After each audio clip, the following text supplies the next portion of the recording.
He often can go for big yardage. Sets him up nicely for second down, staying ahead of schedule.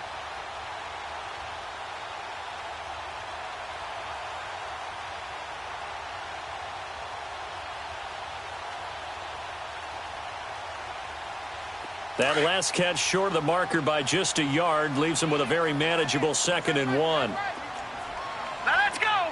3-19. 3-19.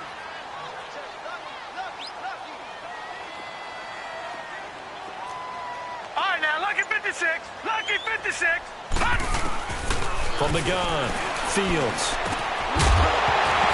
And incomplete there. A nice hit. Jars the ball free and brings up 3rd down. Defensively here, you're facing a top 5 team in terms of points scored in the NFL. So when they're that high-powered, you've got to find a way to hold them under 20. Because to me, that's the magic number. 20 points scored, you give yourself your best chance to win. So if they're up around 24, 28, 30, they could be in some trouble. And I think so, because then you turn it into a shootout, and that means your offense has to keep pace. Just play number 3 here on the opening drive, and it's an early 3rd and 1. Set. Green 39. Green 39. And with the play clock about to expire, Kyle Shanahan's going to use a timeout. They'll have 2 remaining as we step aside here in this first quarter. Just play number 3 here on the opening drive, and it's an early 3rd and 1.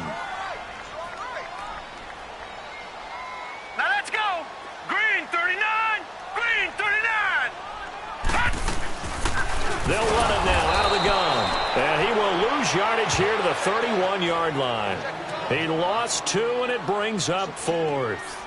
Nice play right there to stop him behind the line, but I want to see how this defense continues to play him here in the first half. Yeah, we know. You know better than I. He has the ability to take over a game, so what do you do? Yeah, I think you have to make sure that you bottle him in at varying levels, because if you crowd everyone to the line of scrimmage, if he breaks through, there's nothing but room to run. He was only asked to punt once in the victory last week as he sends this one away.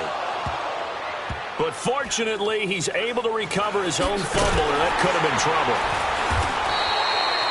I know there's no magnet in the ball, but sometimes for the punt returner, after such a scramble, it sort of feels that way, doesn't it? He has it, he loses it, somehow the ball finds its way back to him. Atone for his sin, and you know he's taking a deep sigh of relief right now. Rodgers will break the huddle and bring the pack up 1st and 10 at their own 15.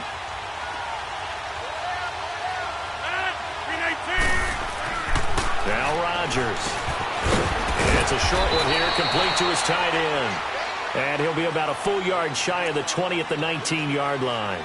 That throw good for 4. It's 2nd down.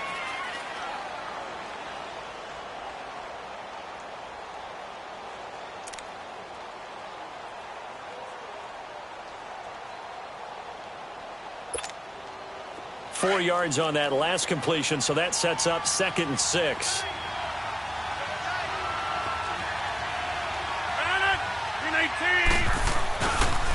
Now a carry for the former Michigan State man, Le'Veon Bell. And he'll be corralled well upfield right around the 40-yard line. That good for 22 and a 1st down. I know that play went to the left side, and that's what it was designed to do, an outside handoff there.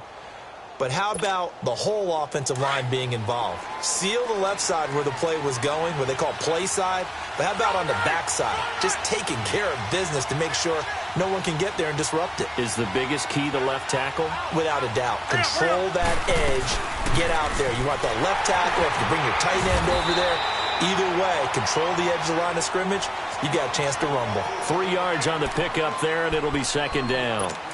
They tried a quick hitter inside, but that one was swallowed up because what they're hoping, those big defensive linemen will take the bait and move laterally and open up a crease that they can run through. Didn't happen on that play.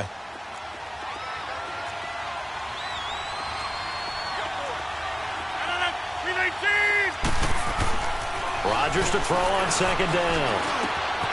And he fires one that's intercepted. Picked off at the 45. And they will score. It's a 49 touchdown.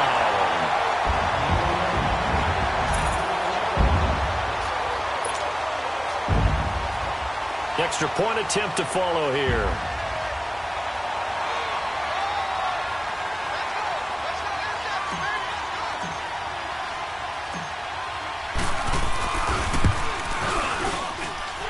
Point after, right down the middle. And that makes the score 7-0.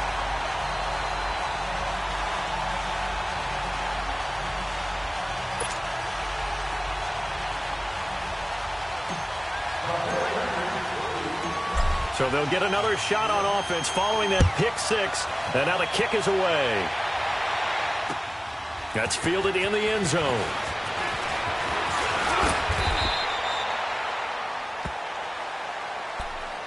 And Green Bay getting ready to go as they take the field. Rodgers will bring the pack up with a 1st and 10 at their own 27. Now Rodgers to try again after the pick six. And he'll take this to the other side of midfield before going out of bounds. A good pickup there, 26 yards. Let's make this one simple. What a catch, especially the finishing part of getting his feet in bounds, toe tapping, and, of course, foot dragging. Little tapestry, if you will. Oh, I like it.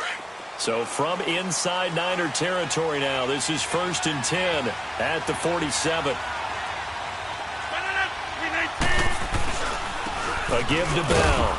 And just a short gain that time as they're able to get him down. Give him 3 on 1st down. It'll set up a 2nd and 7.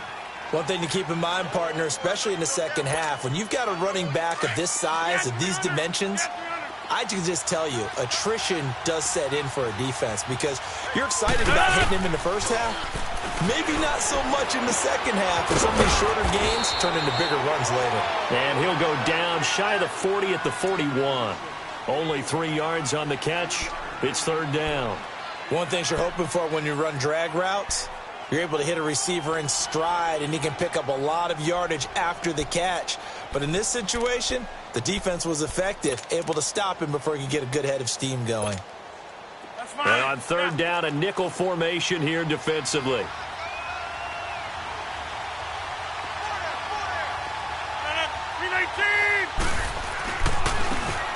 Now a handoff looking right. And he's going to have the 1st down, yardage to the 35. It's a pickup of 6 and good enough to move the chains.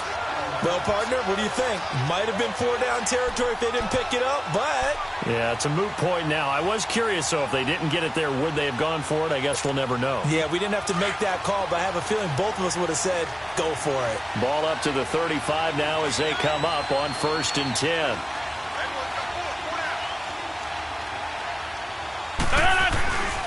Running game working. They'll stick with it on 1st down. And able to push his way forward here for a good little gain. They give him 4 yards there. It'll be 2nd and 6. I call that play a success. A nice inside run sets up a very manageable 2nd down. A very solid gain on that play.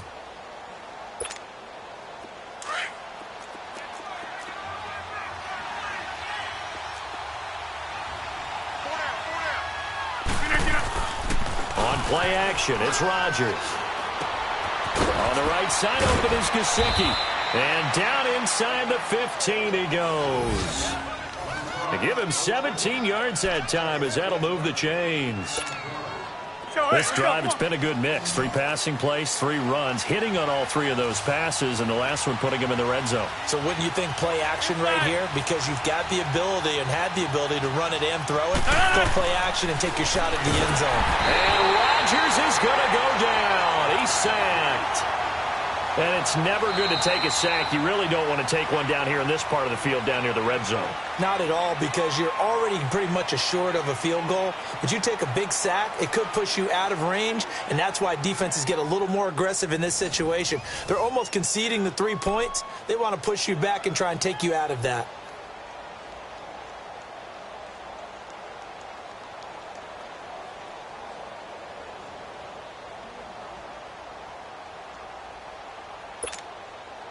Got to assume this defense will be charging again here. It's 2nd and 15.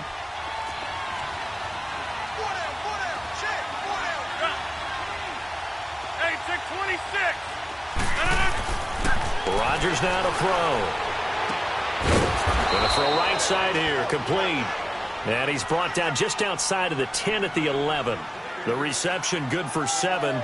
It's 3rd down.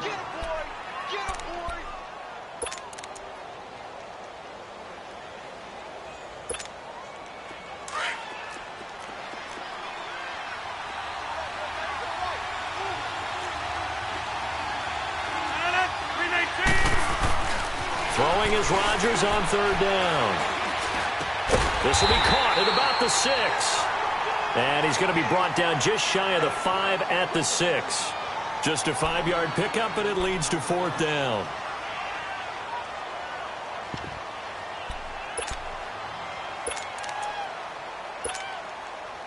Now Cody Parkey out to try the field goal from the right hash, and this one just a chippy.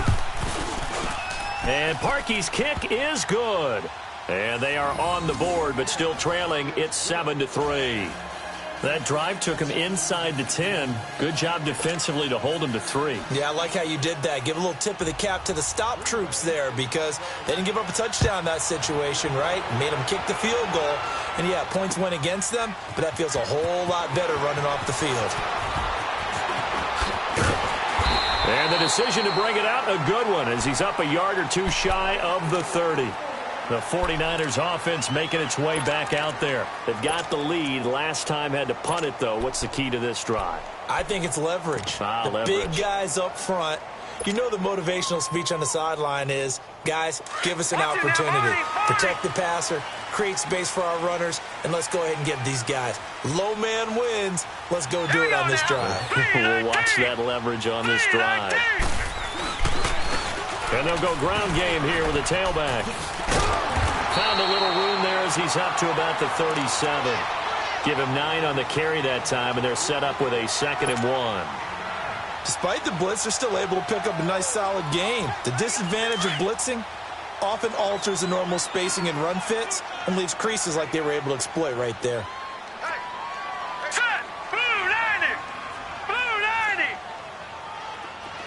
Gone! Gone! Gone! Gone! All right, now, lucky 56. Lucky 56. To throw on 2nd down. Fields. And this one's incomplete. I know coaches tell us all the time that having a powerful arm isn't the #1 thing they look for in a quarterback. But when you're trying to throw inside routes and you need to put some heat on it, it helps to have the big gun. In this case, just a little bit too much. They tried to throw on 2nd down, unsuccessful. Now it's 3rd and 1.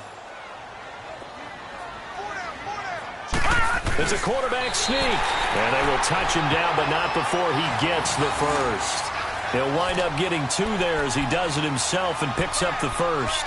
But they pick it up on 3rd and 1 on the quarterback sneak, and that's not easily done because there are extra bodies in there on the defensive side, and they're moving forward at the snap. Yeah, I was certainly expecting a handoff, weren't you? Yeah, I totally was. I thought they'd go with a back, maybe try and get a lead blocker in front.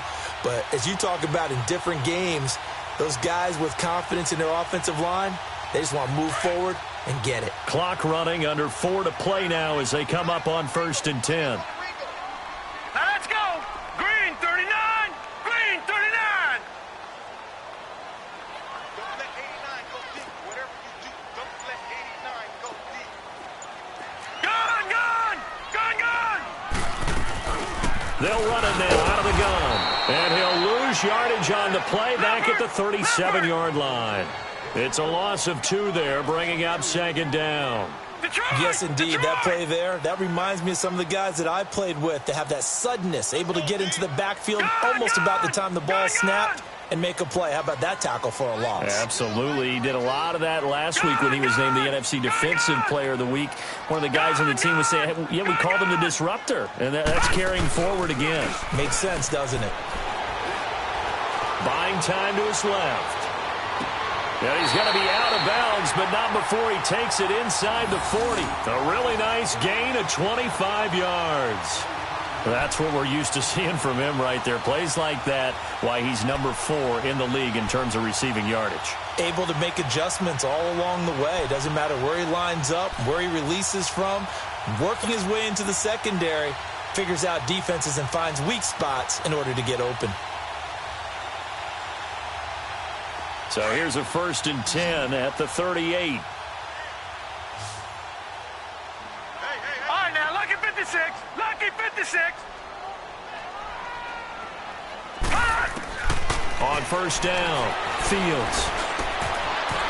It's a short one here, complete to the tight end.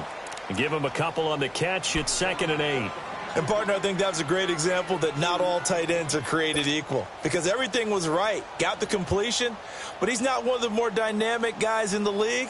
So even though he caught it, couldn't turn it into much more.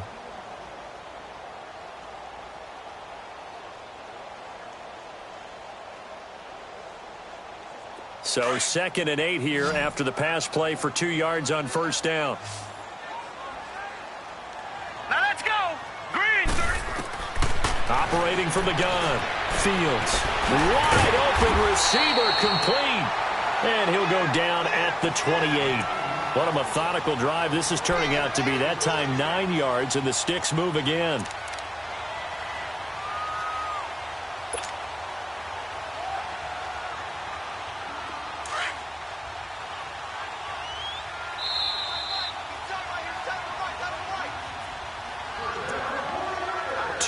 To go here in the 1st half. My good friend Charles and I right back at you after this.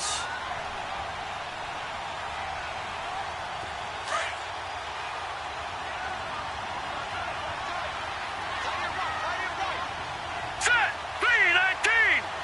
319. Hot. They'll run it now out of the gun. And he'll take this down just shy of the 25-yard line. 2 yards on the pickup there. It'll be 2nd and 8.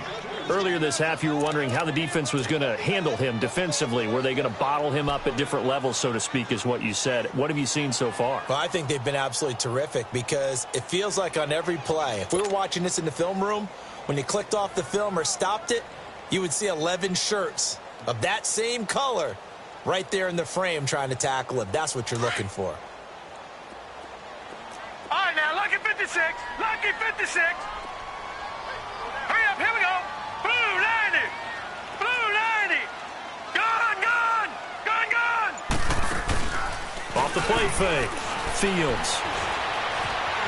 Flush to his right. And he's able to get it down to the 25-yard line. All that gets him is just a yard, and now it's 3rd down. Nice job there defensively. A great time to dial up a blitz. And give him credit under center instead of throwing it away. Actually, a pretty good job of getting past the line of scrimmage, not losing yardage. Detroit! Detroit! To throw on 3rd down. Fields. And the Packers give him nowhere to go, and they bring him down. And they're picking up right where they were with the shutout that they pitched last week. A huge part of that.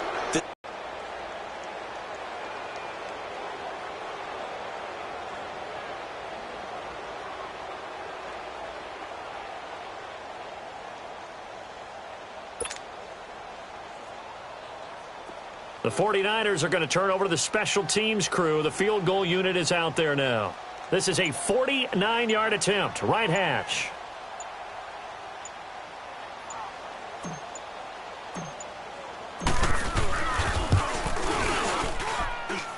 And that's off the left upright, but it caroms right in. How about that? The kick is good. And they push the lead up to a touchdown now at 10-3. So put 3 on the board. A little bit of a hook on the driver that time. Looked a little bit like you, Charles, over on the 8th at Windermere. You know me too well, partner. Except that he got his to hit a tree and kick back into the fairway. And no return on this one as the fair catch is signaled for and taken.